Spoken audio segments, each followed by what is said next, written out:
Mute. We'll start again. Good evening, good evening, good evening, good evening, and welcome to another edition of the Ohm Service Live. With me, Marky Mark, we have the wonderful BFG Stevie, and we have got Betty, Dilly, Gaff Porter, also this gentleman down here. This is Harley, our special guest. Hello! How do? Do you know the most brilliant thing about being on mute is the very last thing he said before he came through was, "Shut up!" Ha! Oh, shit, we're on mute. That's what he gets for telling you how to shut up. Karma's a bitch. Oh, it's good to be here, guys. The best thing about being here is not having to prepare. I get to see your beautiful faces, and I don't have to prepare to do shit. I can just sit here watching you lot do your hard work. That's brilliant. Oh, it's him. That handsome man over there. He does all the hard work.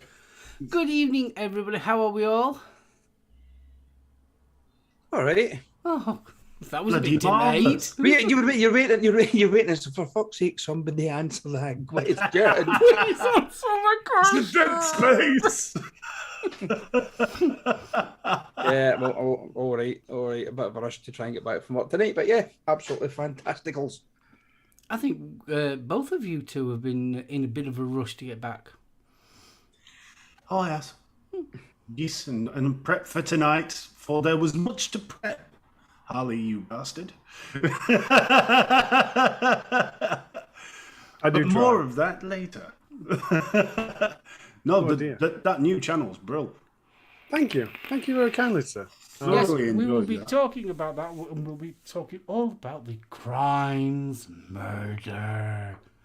Go on, Murder. Go on, Betty. There's been a murder. No, there hasn't. Bloody will be if you don't stop playing along. That's fighting talk where I come from. Bloody good job, you're up there out of reach then. You're going to twat me with a sausage, aren't you? No, not twatting you with my sausage because Vic likes my sausages. Well, there's a bit Thank of you, 8Maduck. 8Maduck has sent me an email link to YouTube videos about strikes, age restrictions, demonetization outside of the vape tube world.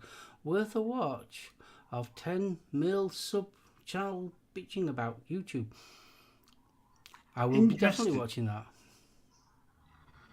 Vindictive. They still haven't caught those killers yet. No, but they were told to turn the volume down the other night. So wrong killers.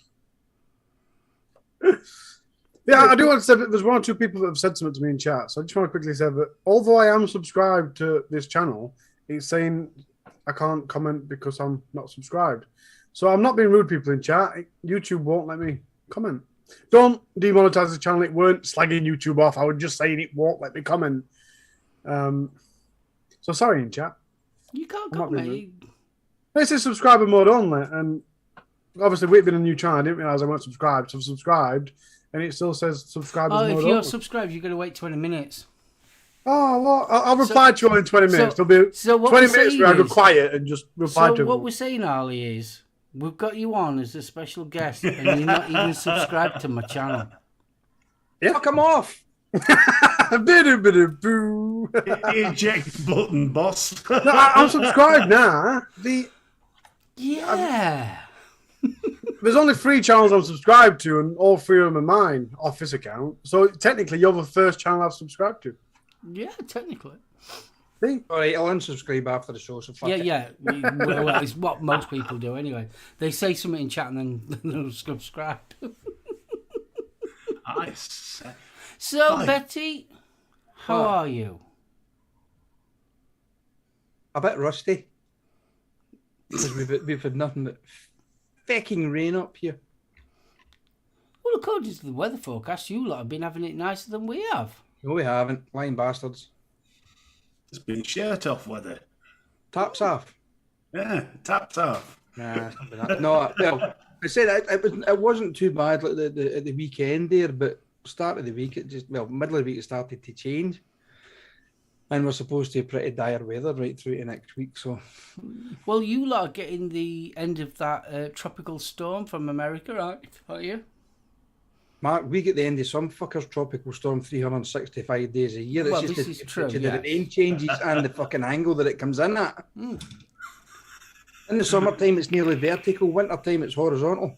See, that's a good thing because Ali gets all the crap coming over at Pennines before me and Mark do because it's all disappeared by the time we do. Well, the thing is, you've got to remember, shit runs downhill, so it's all coming up to Scotland, isn't it?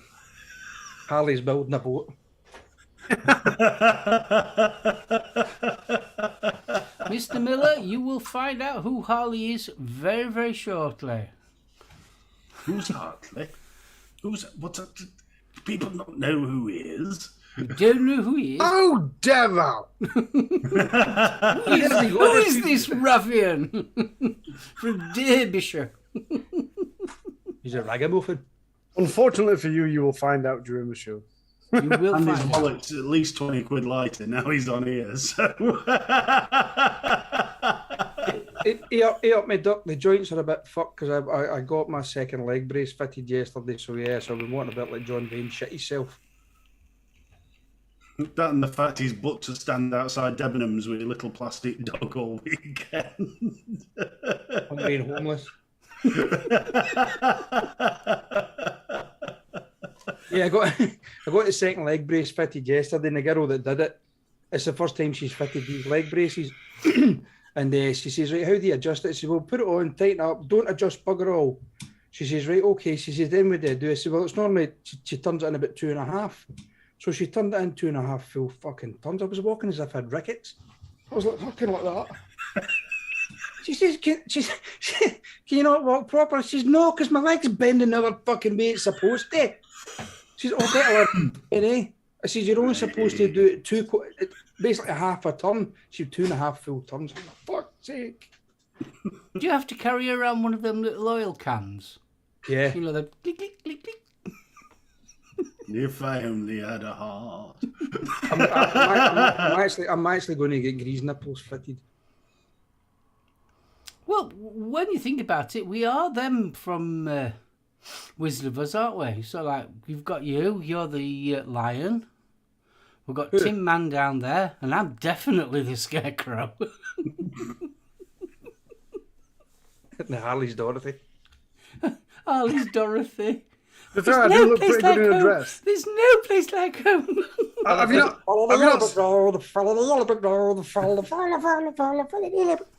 You've clearly been watching my other TikTok account, haven't you? Don't ask.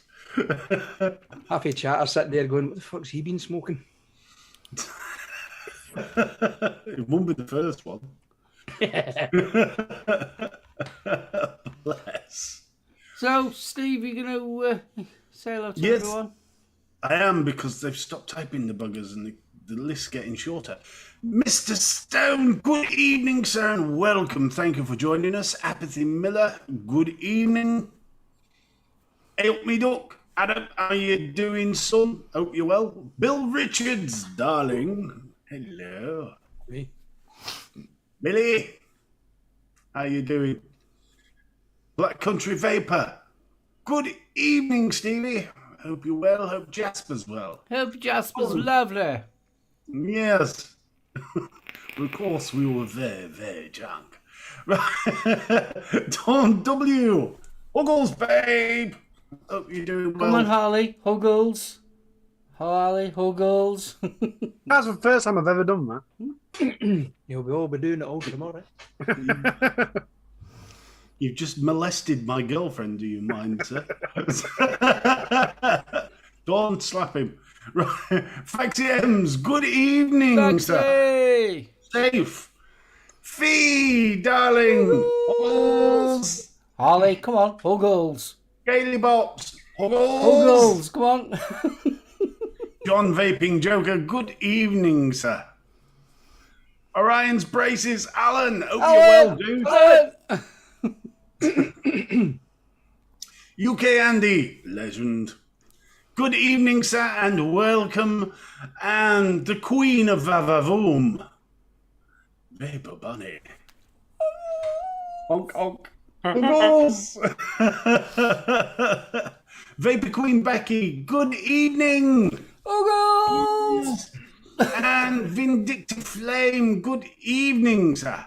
Right, let's see if we've got anybody else I've missed out on. I know, Mr. Porter.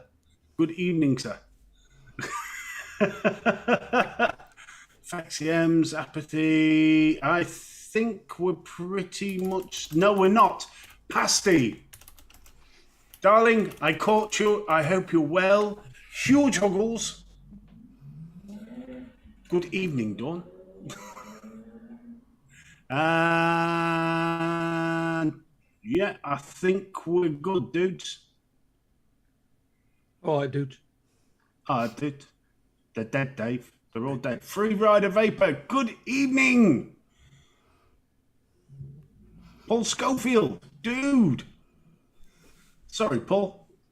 For those that aren't aware, Graham, Net Reality, good evening, sir. For those that aren't aware, the participants list, if you haven't typed in chat over a certain time, then it removes your name. So I keep on missing people. It allows people to slip in the back doors without a buy or leave. Do you say hello to Snowman? I didn't. Snowman, how you doing? Kev, WXM. WXM coming to you live. Good evening. And I'm hoping that's caught everybody. Oh, Jane Dode. Jane, how you doing? Googles! What about Billy Wanker? No, we did, Billy. Did we? I just missed the word off. Why? Because I was being nice because we've got people in. But it ends in A, it doesn't end in ER, so it's wanker and not wanker. I said it, didn't I? Yeah, bad man. Cousin Becky, idea as darling, well. sweetie, huggles. I don't know, is it legal to give your cousin huggles? Yeah, why not? Bloody hell, she really wanted me to say hello. Fletch, good evening, you handsome devil. Fletch. Becky says nope. What? One care. Yes, thank you for that, Bill. It's Jim Kerr's brother. Yeah, according to his ex. Yeah, what one? Ah, exactly. 1 minute, Vaping Bunny, great balls of fire. If you shake my nerves and you rattle my brains, if I had any. Mark H, good evening. Mr. It's Hay. more of a Barnsley thing to give family members huggles.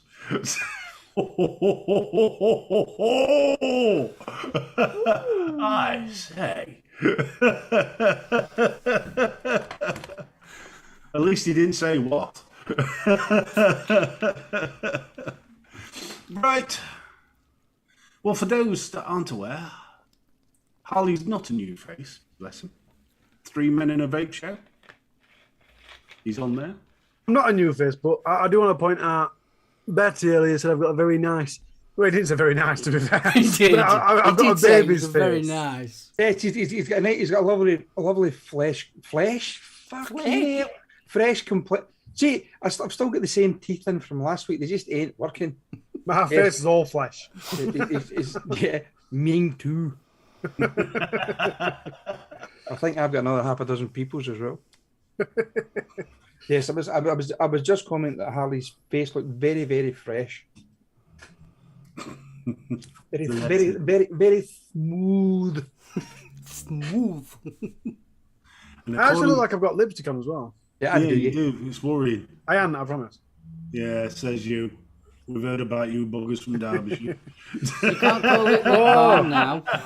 Oh, you're taking Mr. B's side, are you? We in Derbyshire.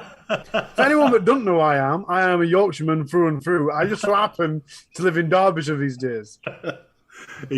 Yeah. You've left God's own country and joined the dark side, Anarchy. I went over the wall. You heard they had cookies, didn't you? Who wants to know how much makeup you're wearing? Me? Yeah. Well, I mean, I would tell you, but there's two problems with that. One, trade secrets, and two, we haven't got enough time in show. It is a long process, all right? Grateful Ant, fist bump. Grateful, dude. So, I think we ought to crack on and start talking about Harley's new channel. I think we should. Yeah, it's Harley. called Sex with Harley. No, it's not. Yeah, I've immigrated from YouTube to OnlyFans. Hence the new makeup. Take it, you're not getting much money then. I've had to move out my house and everything. It's not good.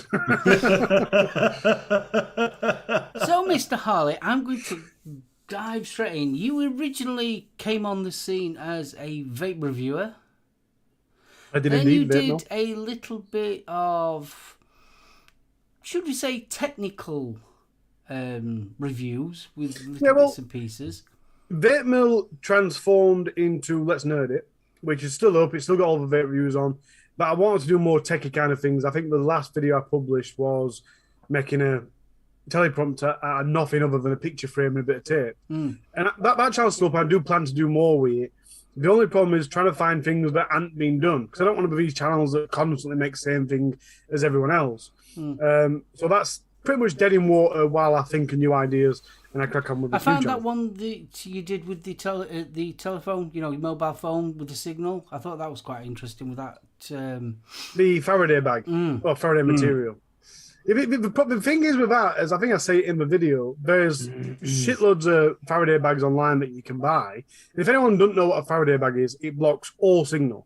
So it's handy for a wallet in case you've got RFID cards in there that you don't want people swiping while you're on underground or whatever. Or if you've got a modern car that people can clone your key, a Faraday box is important so people can't steal your car.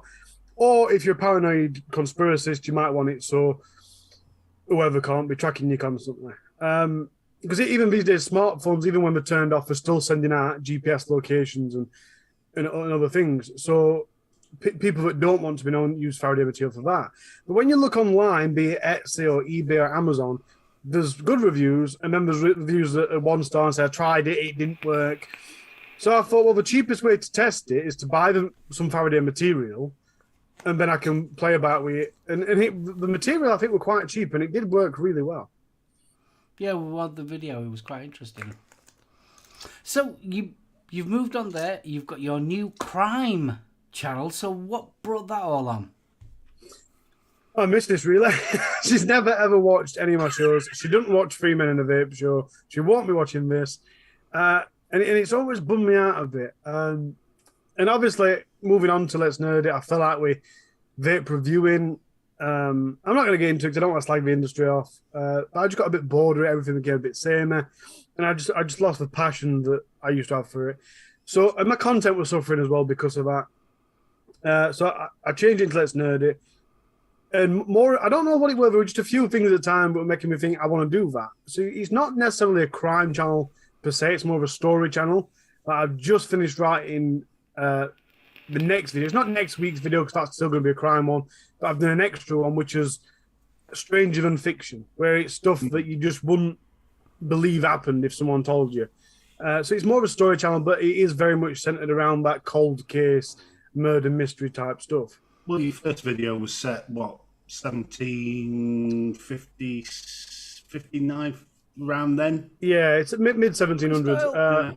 And that were Castleton. The only reason I chose that is I've never seen or heard of a story anywhere, but Castleton's one of my favourite places. And it used to be in the Castle pub in Castleton. They used to have its sign on the wall. Not the full story, obviously, but like a poetic version of the story. So when I thought, what shall my first video be? That were it. And it's done quite well as well. I think it's got like 100 views. So it's been impressive when you actually go visit the channel, which we suggest you do. You look at the way that the viewers have risen, and it's really when you get to the Patricia Granger video where you're into triple figures on your views. I mean, and that was what, 2 weeks ago. Yeah, that's just breached 700. I think it's on about 705 at the minute.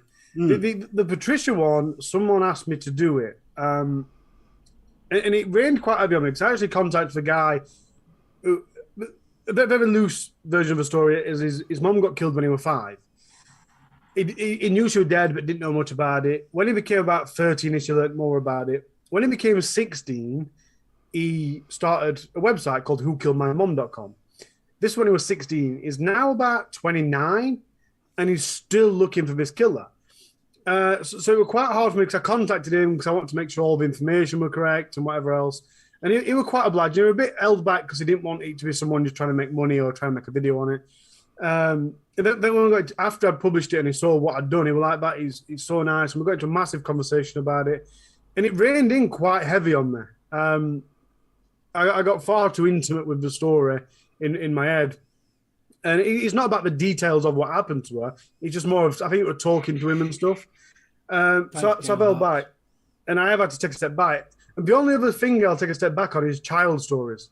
I can't handle stories about children being killed and shit like that. So that's one thing you'll never find on that channel. Do you find that you're gonna have to? How can you put it? Are you self kind of vetting what you're actually what stories you'd like to say? Yeah and no. There were a story this week that, again, were too close to the Patricia story, so I didn't want to get into it. If it's overdone, I don't really want to do it. But the beauty of it being a new channel, I can feel around and do what I want without worrying about what the subscribers think or whatever. So I can play around. And like I said, I want to do it so that every Tuesday I release a cold case or murder mystery story. But I do also want to do the other stories as well that are just outright interesting and strange. That might include death or might just include someone going missing or whatever. But in regards to vetting, like I said, the only thing that I won't do is children. And I try my best to make sure it's all accurate. And the most important thing I try and do is make sure it's entertaining but respectful at the same time. The last thing I want to do is upset somebody. Because obviously they're all true stories.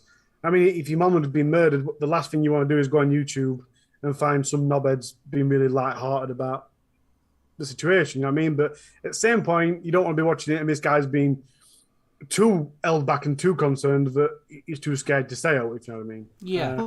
It is a nice touch, though, because at the start of the video, you explain what you're going to do, and then you also mention, look, you know, this involved somebody's family. If you're going to leave a comment, please be respectful. Yeah, I think that's lovely when he does that. There's only one video, and it's the newest one that I have made a little bit of light-hearted humor out of it, and it's the story of the YouTube shooter. If you don't watch it, don't know the story, you'll have to. We watched it. if you don't know the story, you'll have to go and check it out. But basically, this woman were a YouTuber, and obviously back in day, like 2010-ish, YouTube didn't take itself as seriously as it does now. And there was some really weird, fucked up shit. So he's watching this woman's videos, and I put a clip in, and I couldn't help but put it every now and again. I think I only put it in 2 or 3 times, but that were just a little bit of light humor I was putting in there, which weren't as bad because they weren't a massive, without ruining it, there weren't a massive amount of casualties in that. So I felt like I could be a bit more light-hearted about it. But I did enjoy that. Yeah, I mean, to be honest, getting back to the Patricia Granger story, you dealt with that quite respectfully. Now, some of your conclusions, you know, you've obviously done your background on it. Mm-hmm. I mean, I was amazed at how much information you can actually find on YouTube, just in Sheffield area, because I managed to get myself a Excel sheet from South Yorkshire Police with the undetected murders that remain under review. It's huge. It's surprising. And there's some cases on there. I mean, I remember this one back in the 90s. Dawn Shields, young lass abducted, last seen at Red Light District in Sheffield, forced into prostitution age 14. And found in Castleton. A week later, she was found on Mantor. That's the story I was going to do last week. Oh, sorry. No, I was going to do it last week. And 100% honestly, the only reason I didn't do that, and this is really bad, a few people said this is really bad, but like I said, the Patricia story weighed quite heavy on me, so I want to stay away from it a minute. And as I looked into that story, it had a lot of parallels. Now, I mean, if you go onto that video and you look at the comments, this is why the story weighed quite heavy. So at the minute, I want to distance myself away from, especially Sheffield, anything to do with Sheffield, anything that can be connected to Patricia, I want to distance myself from. So that when I do go back, I can come back with a clear heart, no emotion, clear head, no emotion in it. And if I look at things, I look at it from an outsider like I'm supposed to. rather than someone that's emotionally involved. No, it was nice though that the son mentioned in the YouTube tweets that you were doing the video. It was on the channel, and that go and take a look at it. And he seemed quite chuffed on what you'd done. He has been very supportive, but I think there's two ways to look at him. The one reason I want to do it is because I want to do YouTube. The other point of doing cold cases, and the way you have to do cold cases, is if you are going to find the murderer, you have to be putting that information out there. So, for example, someone said, "Oh, well, you said Allenshire Hospital, but when people in other countries won't know where that is." I don't give a shit. People in that area that's watching it need to know what happened so that they can piece it together and think, shit, I was there that day. Yeah, I saw her. You know what I mean? So I'm not saying that I'm doing it to solve cases, but that information has to be there. And like I said, I sent it to him, and the first thing, it was quite nerve-wracking because I sent him the transcript and said, look, I'm not going to read the transcript. It's just going to be in front of my camera, and I'm going to roughly follow it. So he read through, and he's like, yeah, that's all right. You nearly made me cry. And then the day after, I filmed the video, put it up, and I said, here, dude, there's a video. And it was already on YouTube at this time. 2 hours passed, and I'm like, shit. 3 hours passed, and I'm like, oh, I don't. You know what I mean? But have I just... can you still see me in email? I think I've just locked my computer. No, you're still there. Yeah, I'm going to say, we're getting lots of glitches on all of us at the present moment. I accidentally pressed the lock button. So I was really paranoid that I'd upset him or anything. And then he came back and he says, I've just watched it. I'm going to watch it again. And then he came back again and he says, right, I've watched it by myself. Then I watched it with my auntie. And then I've watched it with my nanan. And well done, you made me cry. And all this other lovely stuff. So, like I said, we did have a very... And then the conversation carried on for the rest of the day. So we did have a very intimate relationship. For only a day, like I said, only a conversation. But it's in both our mutual interests. Obviously, I want my child to do well, and he wants the content to be out there so people get the information and hopefully new information comes to light. Well, I mean, the thing with the Dawn Shields and the Patricia Granger case, the police tend to appeal for information on the anniversaries because it's around the same time of year. You get the weather, the smells, it jogs people's memories, things like that. And I did notice that the Daily Star had done a cover of the story on both back in the start of May. It's one of those things that it's the right time of year to be jogging people's memories. Yeah. But I mean, it's a difficult one because you are local. And it's a topic people get touchy about. I mean, especially Parsons Green. They're not known for talking to the police when things occur, are they? No, yeah. So, I don't want to say too much, but there's a lot of information that I now know that I didn't when I filmed it. And that's the worst part. And that really is hard because you want to say, and you want to say, look, anyone that knows this needs to do whatever they need to do for the police, and it's still an act of review that is worth mentioning, isn't it? Yeah, and like I say, the poor old lad, he struggled a lot. He's constantly been up with the police to the point now that the police won't tell him what's happening because it started to become in their eyes a hindrance. But they threw away crucial bits of evidence like the bed and stuff, and they said they never found the bed. By the way, were found on top of a dead body. That had not got any DNA and it were not linked to the case. You're on top of a dead body, how can it not be linked to the case? So he's got quite frustrated. And they are at the minute still looking, they've just got out all the DNA again from the records they had, and they're now trying to eliminate him and other people out of that DNA. So when he looked at him and to that family, they do eliminate everyone and go, right, so who the hell's this DNA? And then they can go around checking for suspects. But like I said, I have to keep stopping myself from saying things that are right, shouldn't be said. But I shouldn't know, to be fair. Well, it was interesting that when I was going through the articles, there's actually one from the head of the cold case for South Yorkshire. And you get a very different feel from, what's on the website regarding the murder from a son to the police perspective.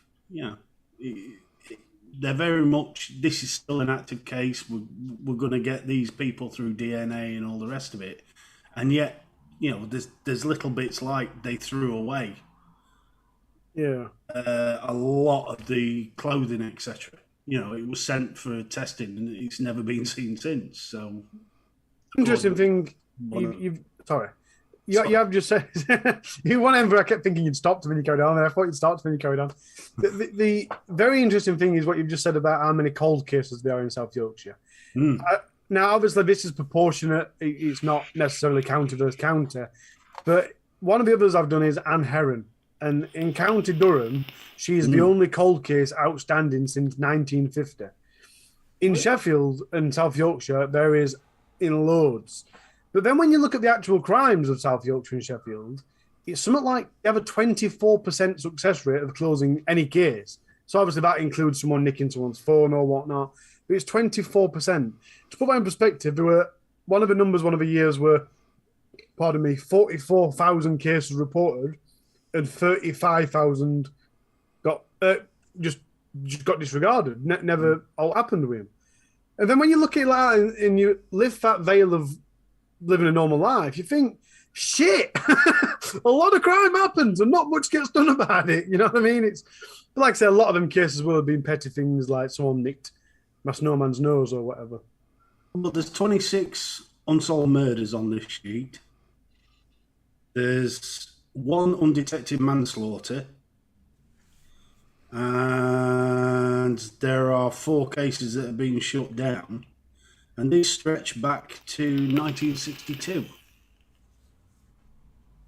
So, that's going back to them. That's 60 years. And what you've got to remember as well, Sheffield is they've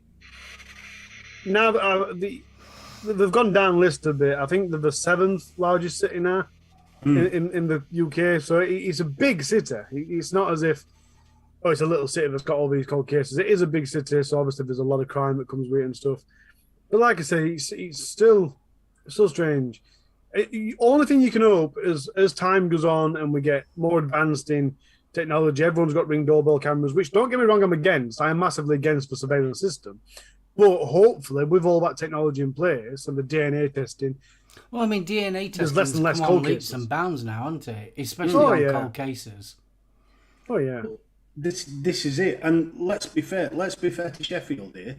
We're not just talking Sheffield. I mean, there's Doncaster.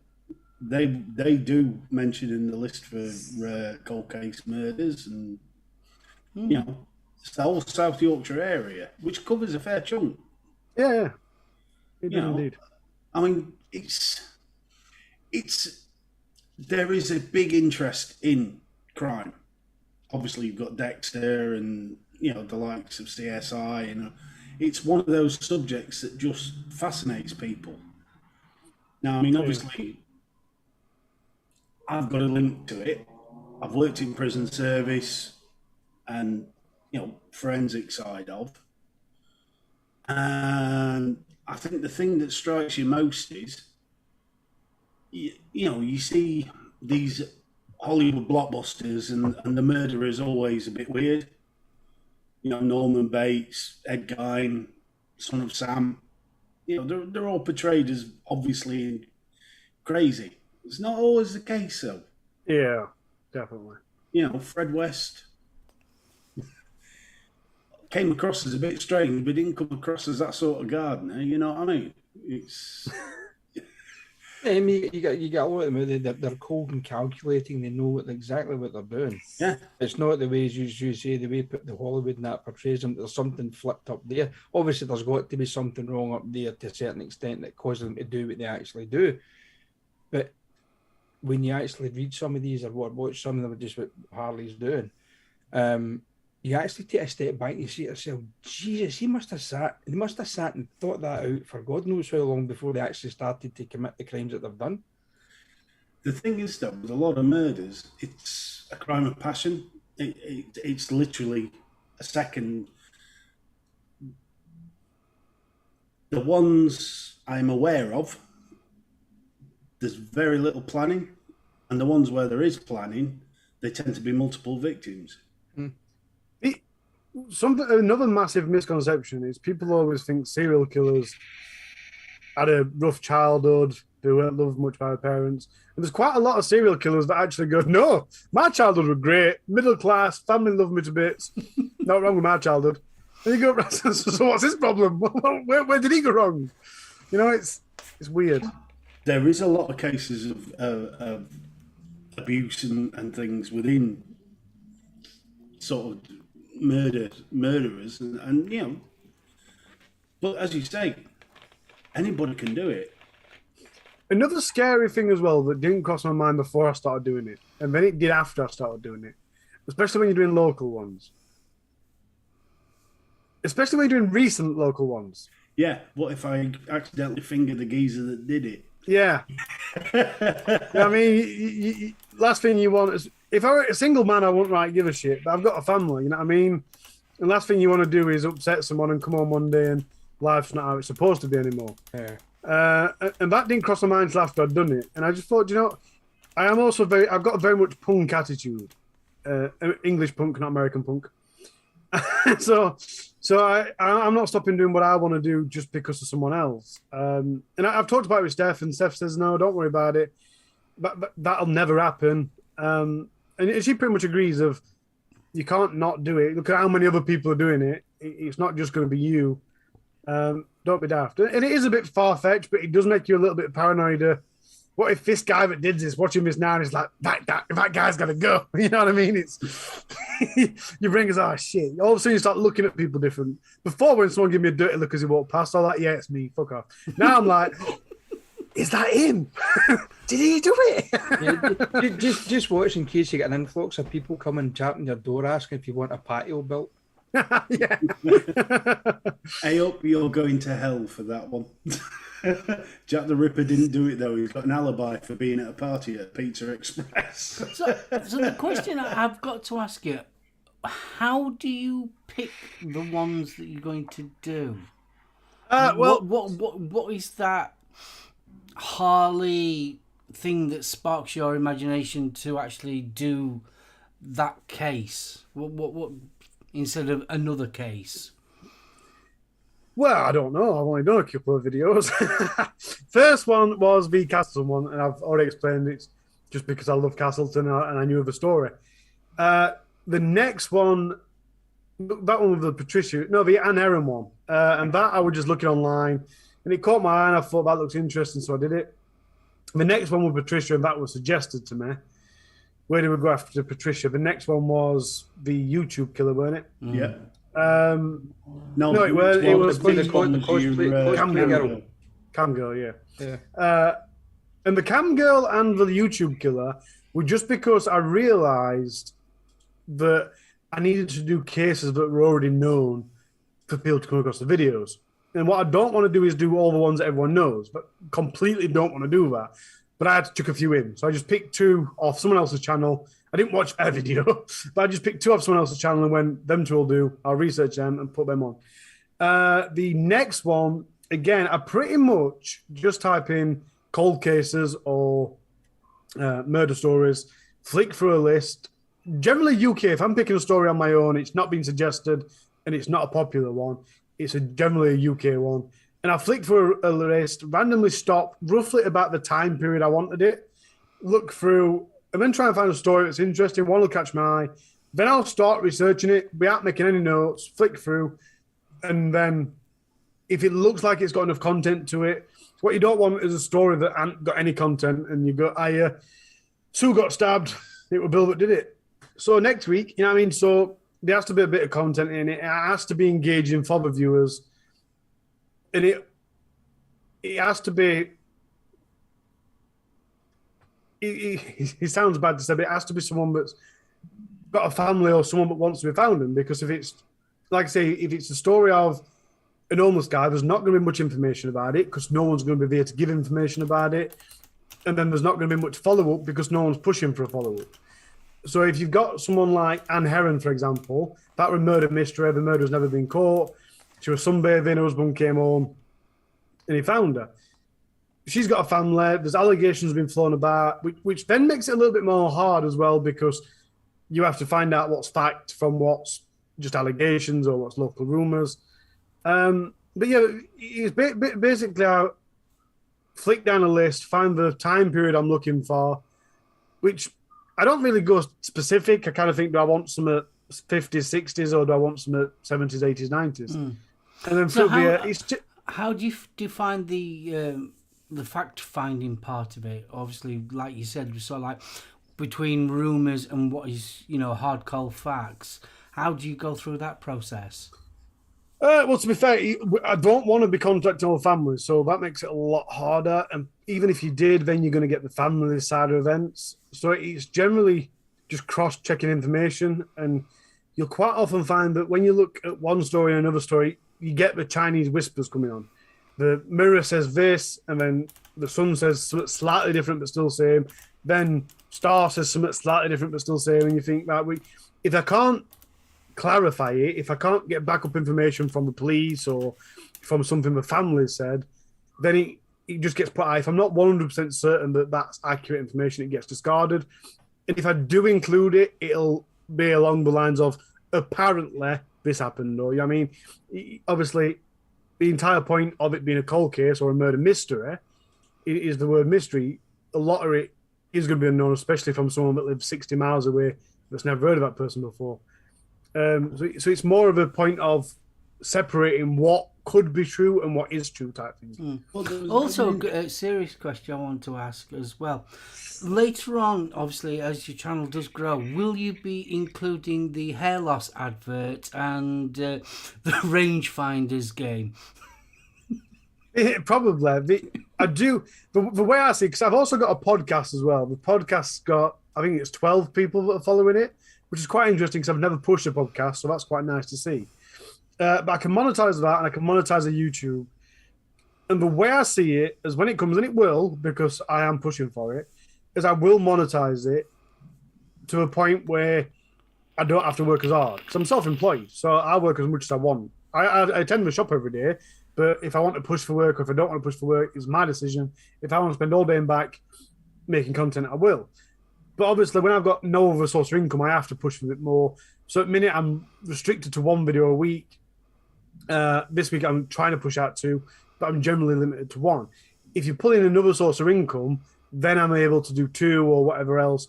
So it's not necessarily I want the money. I want to get monetized and I want lots of money because I want to be rich and I want to be mega famous. But I do want monetization. I do want to pull money in just so it can subsidize my work and help me generate money to spend more time doing it. And He's looking forward to your Manscaped advert. Yes, sorry, that's what was making me chuckle. Well, I did look. It was not worse than someone chuckling while you're talking. I have said to Steph, any types of advertising, it will have to be me doing things. So I'm open for manscaping ones. It might push my OnlyFans career off, which we discussed earlier. It's dead in the water, and it might just get me past that hurdle on OnlyFans. Well, going back to Mark's question, there was an interesting part in the Anne Harriman video because you talk about a criminologist that came along a number of years after the... that I completely disregarded and went, that's nonsense. Well, some of the stuff he was coming out with was absolute twaddle. It was very far-fetched, wasn't it? And that story's all low. And I don't understand how it's got as much credibility and gone as far as it were. Because I was trying my best. The way I write the story is I go around the internet and I've got a Word document open. It's Libra. I don't subscribe to Microsoft, but either which way, I pull bits of information into this document. Sometimes I pull an old story and then just go through the story and pull out the information and then go and fact check it later. And then I stick the story together and try and make it as presentable as possible. And I can't remember what I was saying because BFG laughed again. So yeah, I then go through and stitch it back together. And I can't remember what the question was. She was talking about teabagging, so blame her. I just suddenly had this vision. No, I don't believe that. The problem is you get these published criminologists and they're after readers as well, because 9 times out of 10 there's normally a published book or something about the case. Look at the Ripper. That was one of the biggest tragedies for this area in the country, but it was also one of the biggest money spinners for him. Oh God, yeah. And it still is. It still is. It's same like with Moore's murderers. Yeah, Myra Hindley. You stick that. All you got to do is stick the picture from the 60s into an article, and people will read it. Going back to Jenny Jarver, which was the criminologist you're talking about, leads me on to quite an interesting thing. There's two things that have stayed true from Vape Mill. When I read a Vape reviewer called Vape Mill, my content was very raw. I was never bothered about what chips were inside things. My reviews were for people that were just about to go and buy one but wanted to check it first. So I tried to make it straight down to the point. If there weren't any bullshit, I was quite very blunt. If I didn't like something, I would literally go, personally, I think it's a right load of bollocks. And when it comes to stuff like Jen Jarvie, where she's pulled information out of nowhere, she's got these random links and gone, look, there's a link. I can't remember how I filmed that bit, but I think I was quite blunt in going, what a load of nonsense. And you know what I mean? I try and do that. One thing that is very different from Vape Mill is the amount of times, because I used to have a vape shop at the time as well, and the amount of times that people say, oh, well, what's this like? And I go, I don't know, I reviewed it last week, but I ain't got a clue. And it happens on 3 Men in a Vape Show. I think it's happened on this show, where people say, oh, well, Harley, what do you think about it? And I go, I don't know. I reviewed it, but I ain't got a clue. I couldn't tell you what about it. With the true crime murder mystery stuff, I remember everybody's name, which is strange because I can't remember people's names for shit. I used to event security, and I used to call my staff lad at gate or lass at Bottomfield, and which were really awkward on radio. But doing these stories, I'm fairly sure if you went through every story, I'd be able to tell you at least the victims' names. Like I said, Jen Jarvis, she was a very small, very small part at the end of a video, and I still remember the name. So I think that's quite interesting. Yeah, but I think with the things that you're doing and with the research that you're carrying out to do, what you're doing, I think because the subject matter, I think that's what's going to make those names stick in your head. Whereas like you're doing review and stuff, you're like, you're doing your review 10 minutes, 20 minutes later, you're like, right, it's done. Yeah, but because it's cold cases, it's still there, it's fresh in your mind. That's, I think, is possibly why it's triggering, and you're still remembering these names. Yeah, I have previously thought, I hope, and I think it's a sign that I'm doing it right. You know what I mean? It's staying with me.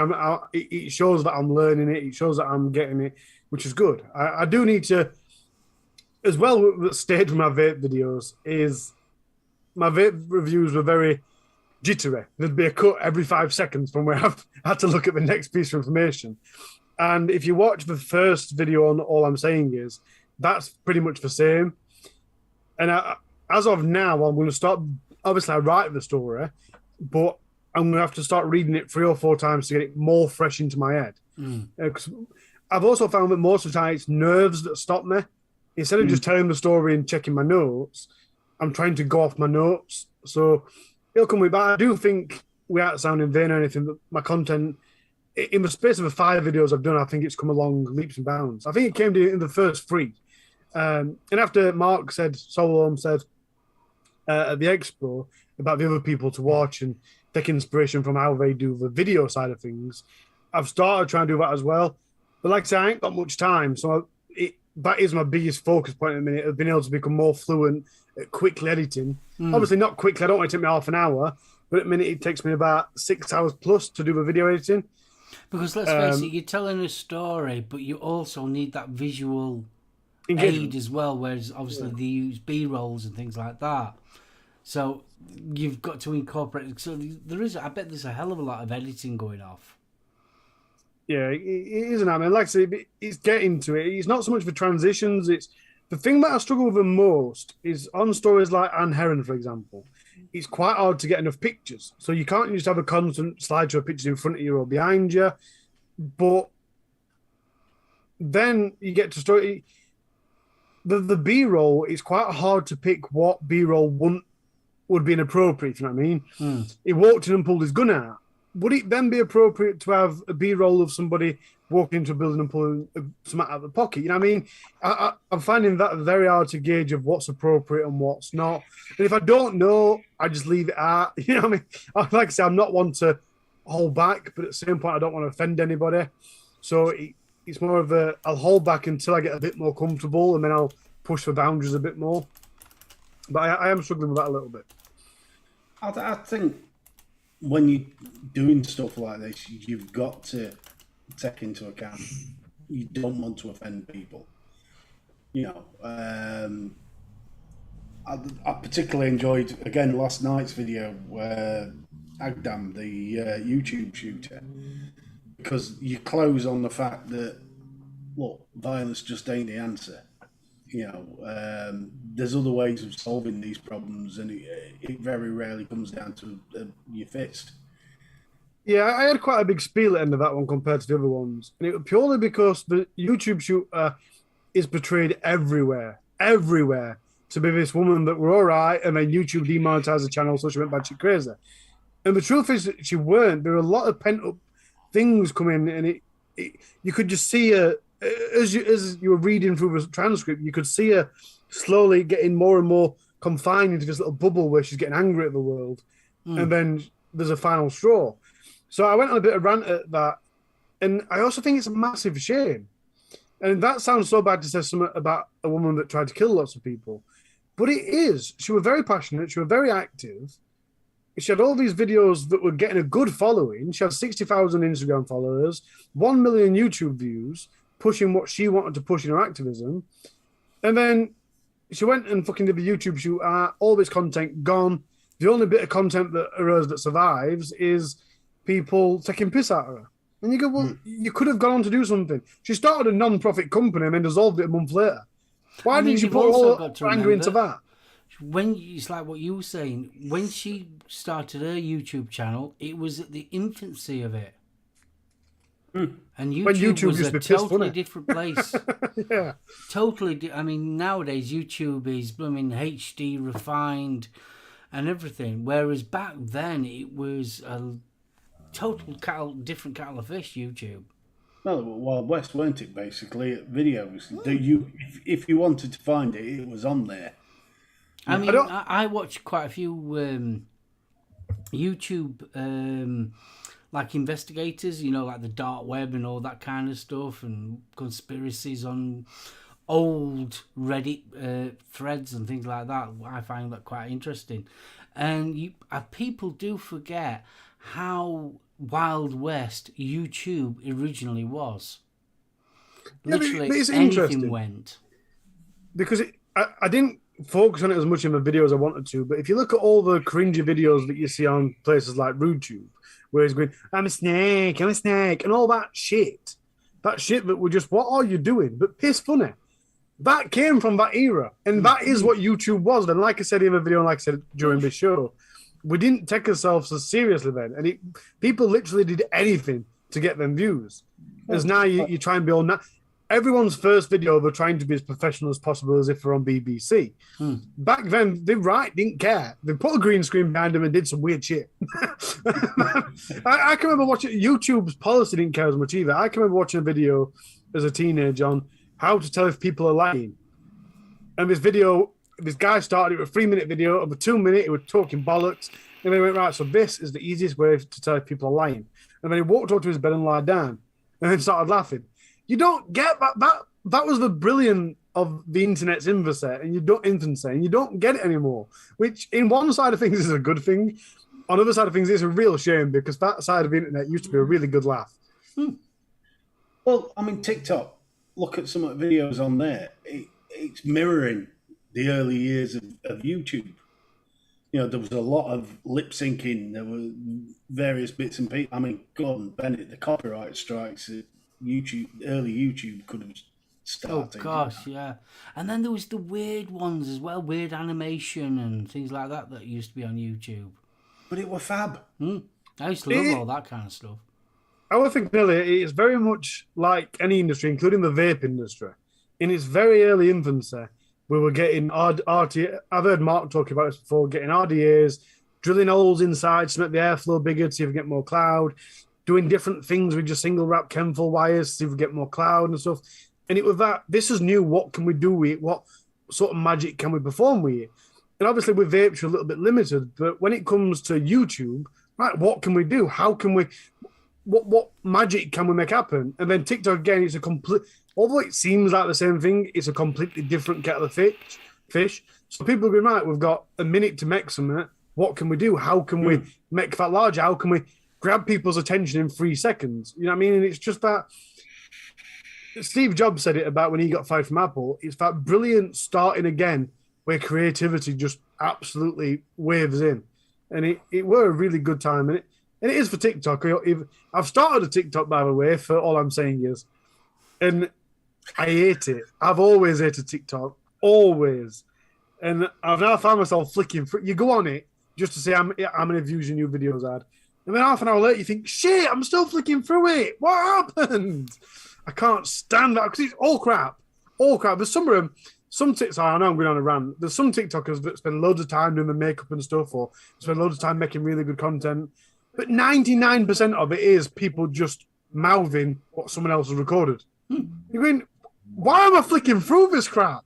Oh, no, sorry, 99% of it's tits. Sorry, there is more ways to get my attention than tits, although tits do work very well, I will admit. I think you just mentioned something there like makeup and stuff like that. There is one girl who does something similar to what you're doing, but she's actually, I don't think there's just one. I think there's 2 or 3 of them that do it. I'm going to mention they're actually telling you the story of, cold cases and murders and things like that. But they're putting their bloody makeup on, you're like, what the fucking hell is that all about? See, I've got the opposite view of that. I was watching something yesterday that said how controversial it is. And I can't remember her name perfectly, but it's something like Bailey Cicerin. And she was the main one to first start doing it. And she used to do makeup tutorial videos. Then she decided while she was doing makeup, she wanted to tell true crime stories or murder mystery stories or whatever. So she started doing a makeup while she did it. And now she does some other stuff as well while she's not doing the makeup. But that's what she did. And 2 or 3 other people have started copying her. Now, why it's so controversial is people say it's so disrespectful. But I also see her side of it as, no, I'm just telling a story. And I'm doing my makeup while I tell that story. So, I see both sides of it. But like we were saying about my videos, I try and be as sensitive as possible. And I get why people see that that's not sensitive. But like I do get the... Also, it's showing men up for because they can multitask and we can't. Yeah, I know. But there is a third side to that. I don't know. I quite fancy doing it sitting in the Kazi. Didn't Adamori do that? He used to do a vlog from the bog. He did. But the thing is, at the end of the day, they're getting that story out there. And people are noticing it, be it for putting on the makeup or, because they're seeing the video, he's jogging. That's the important bit, especially in the cold cases. And when you say getting the story out there, this woman, I don't know off the top of my head, my missus watches her. That's the only reason I know this exists. But when you say getting views out there, she has got millions of subscribers. So she is really getting the story out there. And I suppose if someone said to me, oh, but she's doing a makeup while she's telling people about my mum's murder. Well, have they found killer? No. Right. Well, 3 million people have just watched that story. 3 million people now know about your mum's cold case. So she has helped you a little bit. You know what I mean? And it's not as if she's doing horror makeup or like that. She's just doing makeup. So, like I say, it is very weighing scales there. And like Bunny said earlier, it depends how woke you are, I suppose, as well. I'm not saying that Dilly Gaff's woke, but you know what I mean. It depends. Yeah, but I'm going. I mean, let's face it. It depends on what audience you're looking for as well.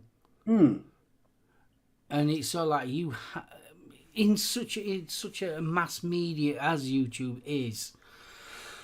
You've got to be slightly different and got to have that little niche of your own to actually stand out because there's that many people doing the same similar kind of video, irrespective of what genre it is. And you have to do your own. So I suppose it's another form of doing it slightly different. But look at Crime Watch. Crime Watch has always done this. And I know appearing to go off tangent, Billy Connolly highlighted this with the what you used to get at the close of the channel on the telly, where you got the public safety announcements at the end. You know, don't forget to turn off your telly because it could burst into flame and kill you while you sleep. Things like that. But Crime Watch is delivered in a very similar manner. You know, it's delivered as, this is a threat to you. You need to give us information to reduce that threat to you. And you could talking about Crime Watch, you could very easily say it's insensitive to recreate it, because they make reconstructions of most of the crimes. Now, a reconstruction is not necessarily going to help anyone more than just telling the story, but it can easily be seen as insensitive to do so, if you know what I mean. It must be difficult for the families. Yeah. It must be difficult. You know, I mean, where does this line stop? Because, I mean, over the years, you know, I do use the term snowflake.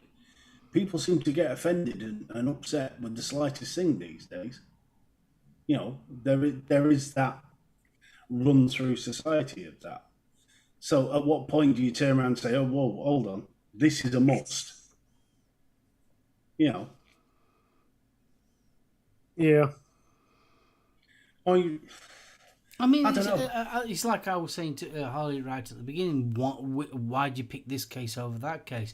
And I suppose you've got to think of that as well. I mean, obviously, you don't want to be bringing a story of a very recent event. No. You've obviously got to have sort of like criteria of a time limit, like 10 years ago or something like that. There must be that kind of a thing that you know sits in the back of your head. You don't want something that's sort of like too fresh in people's minds, I suppose. Is that the best way of putting it? I don't think that there's any positive impact from covering a story on YouTube that's less than a year old, because if you do that, if somebody gets murdered in Doncaster and the police want everyone to know about it, everyone in Doncaster is going to know about it. Yeah. So for you to then go on YouTube, you're not making anyone in Doncaster more aware. All you're doing is promoting the story to people around the world. So you can't then argue that you're trying to help, if you know what I mean. I'm not saying that you don't do it because then you've got the backup story, but you're not. But that just proves that you're not doing it, if you know what I mean. If you do the stories that are older, like Patricia and like Anne, then you are keeping it fresh in people's minds, especially if the people of that area then share it and stuff. And further afield, when it gets later on, 20 years on, people from that area have moved away. So South Yorkshire Police then appealing to find something that happened 10 years ago isn't going to get to me because I live in Derbyshire now and I might have been a witness, if you know what I mean. So there is extra reason to do it on YouTube after that time, as well as to say it's purely just to help is a lie, and I don't think anyone can ever say that, because it's not. It is also, and this sounds bad, the word's information, but I'm going to say entertainment purposes, because it is a thing that people like to watch, and it is a thing that I watched. There was a TikTok earlier. See, I'm talking about TikTok now. It's done. It's doomed. There was a TikTok earlier, and it was talking about how weird it is that so many women like to fall asleep listening to true crime stuff. It's not just women. That's what the TikTok said, but it's not just women. I know men that do it. But people do like that. And it is just for the information side of it. They like understanding how it works, how the police go on about things. Why they like it, I don't know. I'd much rather research. I like the research part of it more than I do about listening to it. I'm not as fussed about listening to it. But it is massively a part of giving the information. It's not. It's then determined on how you deliver it, of how much you're trying to raise the awareness, if you know, how much you're trying to be helpful. Because I suppose you could just do it in an entertainment or information basis where you're not trying to be helpful at all. And like I said earlier, that would have been the case if you miss out the specific information, which is a hard ground to find of where do you want to be too specific and where don't you. The case that I'm doing next week, the names of the children, her children, are publicly available. But I thought, well, you have to actively ask yourself when you come across their names, is putting their names into the story going to be helpful? Well, no, it's not. And you can't always decide straight away. Sometimes you have to decide at the end of the story. But the kids don't actually play a vital role in the information, so the names don't need to be in it. I put the ages just because it appeals. I like to appeal to the art as well. On the Patricia one, I put a lot more information in there that shouldn't be out there, but it's already out there, so I'm going to use it. And I'm going to use it to grab your heartstrings, and I'm going to fucking pull your ears in and make you listen so that you know how important that this is, that this sick fucker that's done this gets caught, if you know what I mean. So you have to pick and play with information. I want to play with your heart in a way that you want to help the case. I want you to be engaged and entertained, but I also want to help as much as possible without giving too much information that doesn't help the case. Because then later on in the story that I'm doing next week, I had to decide whether I put where she worked and what road she lived on. That is helpful information. Someone in America doing the video, it's not helpful to them because no one in America knows that address. But to me, it is helpful because if someone in Grantham watches the video that lived in that area at that time, they'll need to know what street it happened on. Yeah, I mean, so there's a lot of information. It's quite a lot of the time is determining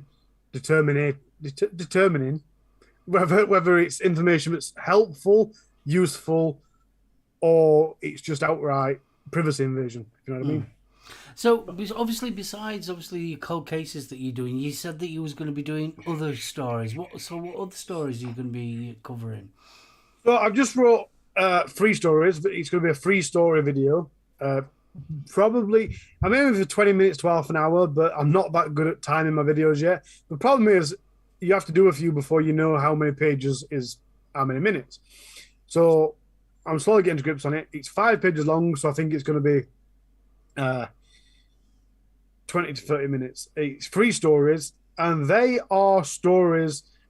The category is stranger than fiction. Pardon me. So that is a case is a boy that went missing, and the police went, "We found him," and his mum were going, "That's not him," and he were going, "Yeah, I am," and police were going, "Yeah, he is," and she's going, "That's not my fucking son." They're going, "Yes, it is. Get on with your life."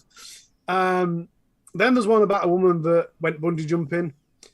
And then there's the one, have you ever seen 127 Hours, where the man gets his arm stuck behind a brick boulder?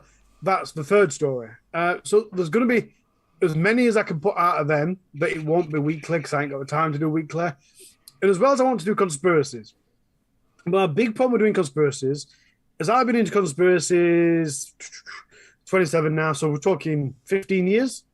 So my missus has only just got into conspiracies. With everything that's happened, she's kind of gone, wait, there's something not right about politics these days.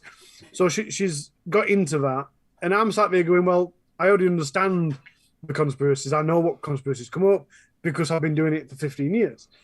So when it comes to going, right, I'm going to do a conspiracy video, I can't just do a conspiracy video because I know a lot about a lot and I'm passionate about a lot, so I can't.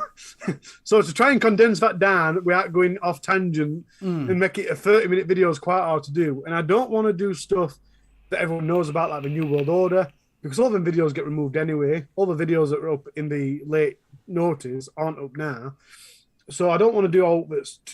I'd rather do the funner conspiracies like Flat Earth. Yeah, because Flat Earth theory is quite interesting because a lot of people disregard it and say it's bollocks. But then when you look at the actual reasons they think it, now Mr. B on Three Men the Vape Show were joking about it the other week, saying one guy took a plane up and because his altitude thing said he was flat, he went, "It's a flat Earth." It's not a flat. It is a flat Earth. But when you look at it more, there's a plane that were flying from China to America, I think it were, and someone on the aeroplane were about to die. So they then diverted to the nearest airport. But they were flying in a straight line. When they diverted, they went that way, which doesn't make sense. Which makes sense on a flat Earth, it looks straight. But on a spherical Earth, it doesn't. Now, I don't prescribe to a flat Earth theory, but that sort of stuff put in a video and explained to people that think it's just outright nonsense, then makes an interesting video because you're going, well, yeah, it is bollocks, but look at this. How else to explain that? So it's a bit like a magician's trick, if you know what I mean. You know it's not real, but look at this compelling information, and this is why people believe it. But then that'd be a lot of research because for stuff like the 5G stuff,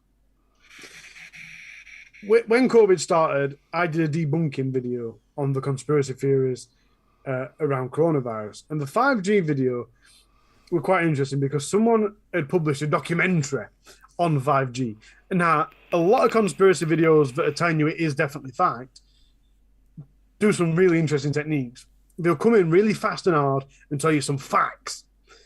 Now, these facts that they tell you either won't be facts or they will be completely irrelevant facts. If you slow the video down and take it sentence for sentence and research what the technical terms mean and stuff, you go, well, that's got naught to do with what you're on about. That's not true. You know what I mean? It's interesting to do. So I do want to do that sort of stuff, the lighter sort of stuff, not the world domination kind of stuff, as well as just for strange stories like planes that go missing. There was something over there that I scrolled past that said there were a plane that went missing.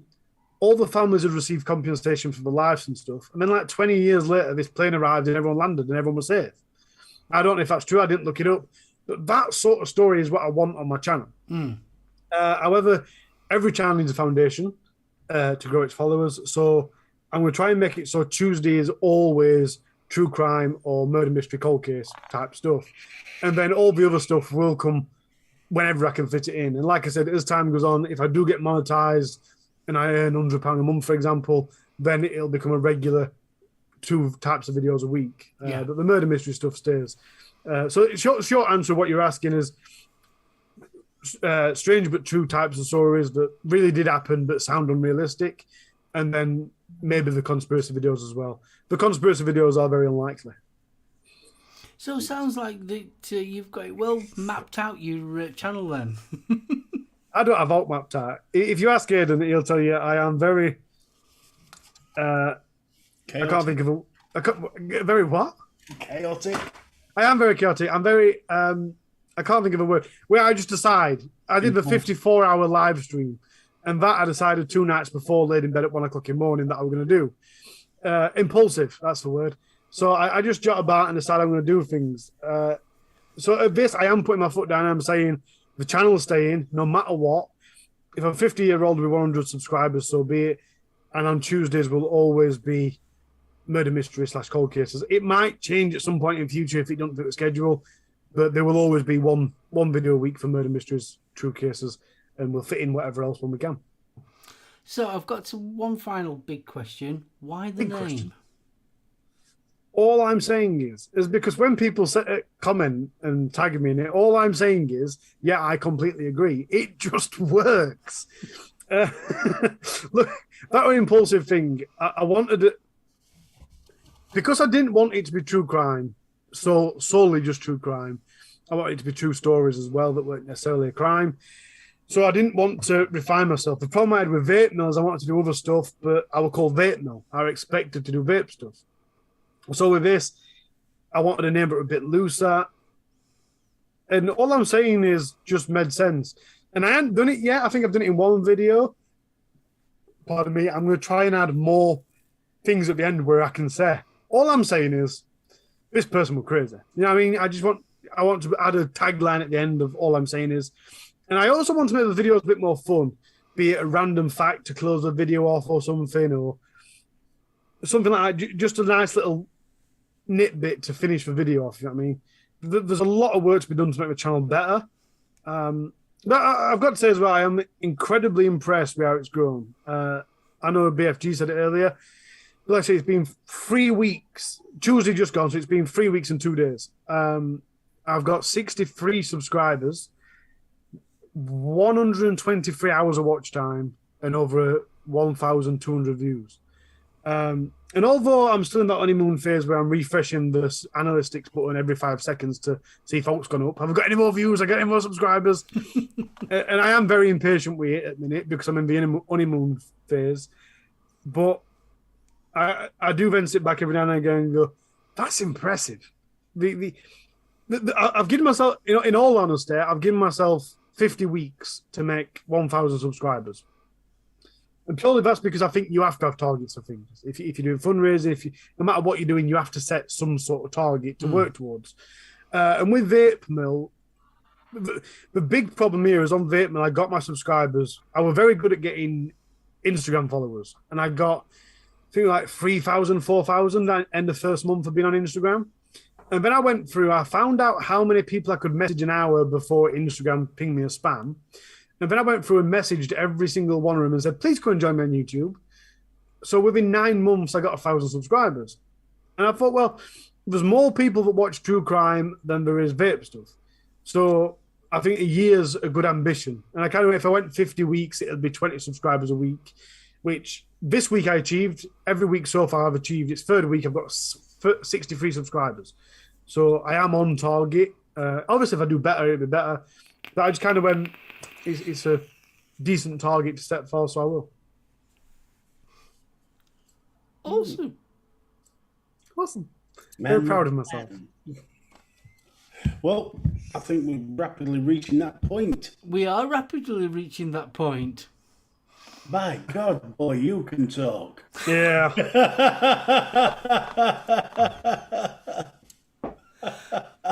That's what my mum always used to say. I've had to look, the hard thing about doing a talking video, when it's a vape review, it doesn't right matter what I sound like, as long as the numbers, 20 millimeter, as long as that sort of information is clear enough.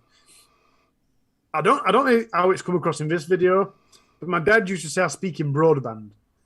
I speak really fast, and I mumble quite a lot as well. You can't really tell what I'm saying. So to then do a video where it's just me talking, and I'm going to take the audio off that and put it onto a podcast, puts quite a lot of pressure on someone like me because I can't talk. I'm really, really crap at talking. And if you've watched 3 Minute Vape Show, you'll see that I'm actually really shit at reading as well. So I'm trying to read my notes, which I can't do very well, and I'm trying to talk, which I can't do very well. And then I've got to go and edit, and I'm not very good at that either. So I'm trying to get there. Sorry if you've all got bored of hearing me talk tonight. I'm very excited. Thank you, guys.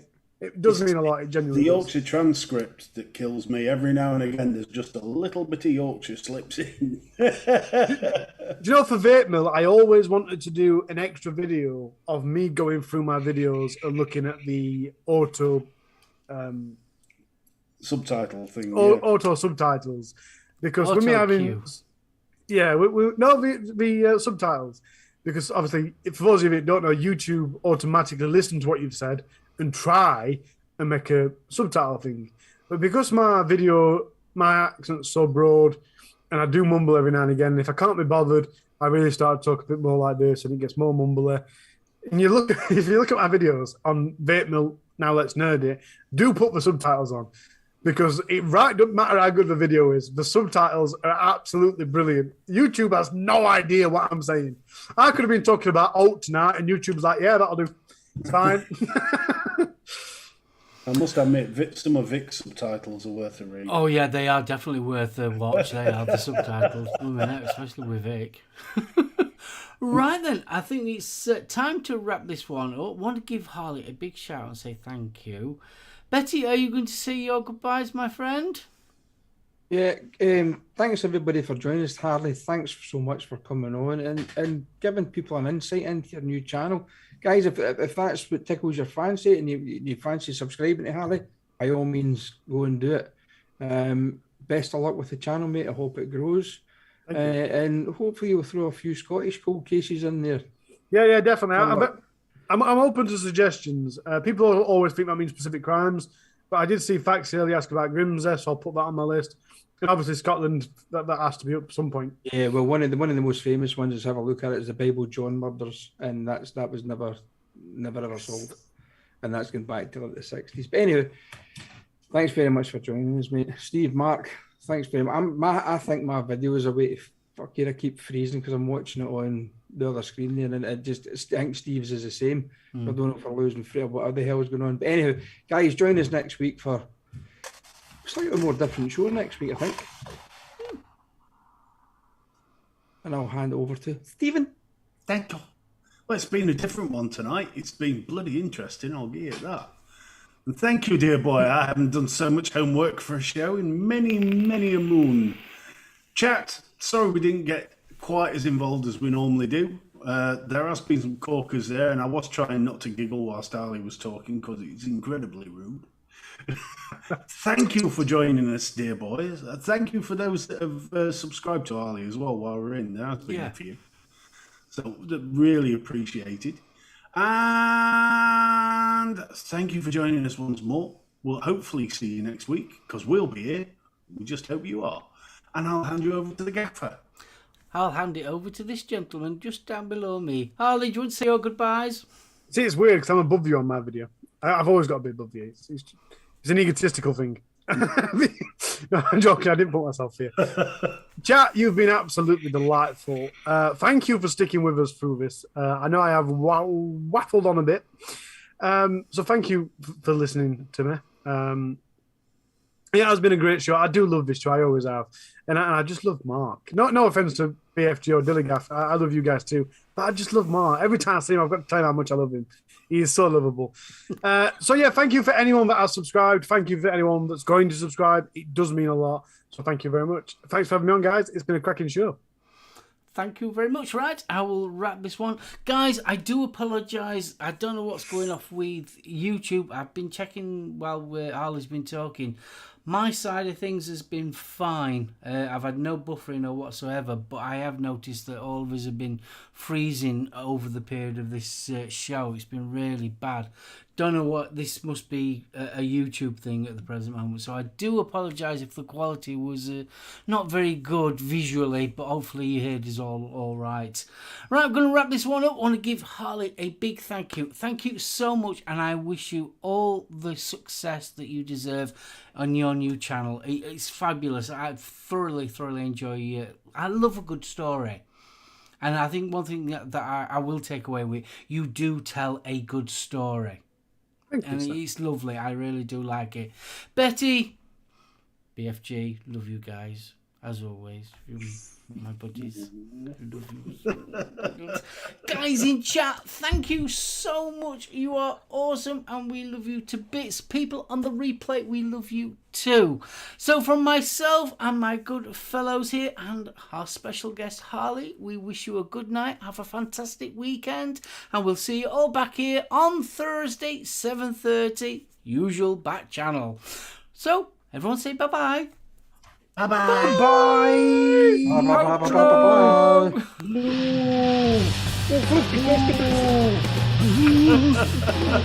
Yeah, get your asses over to UK Vape Show starting in 5 minutes. And tell Vic we sent you.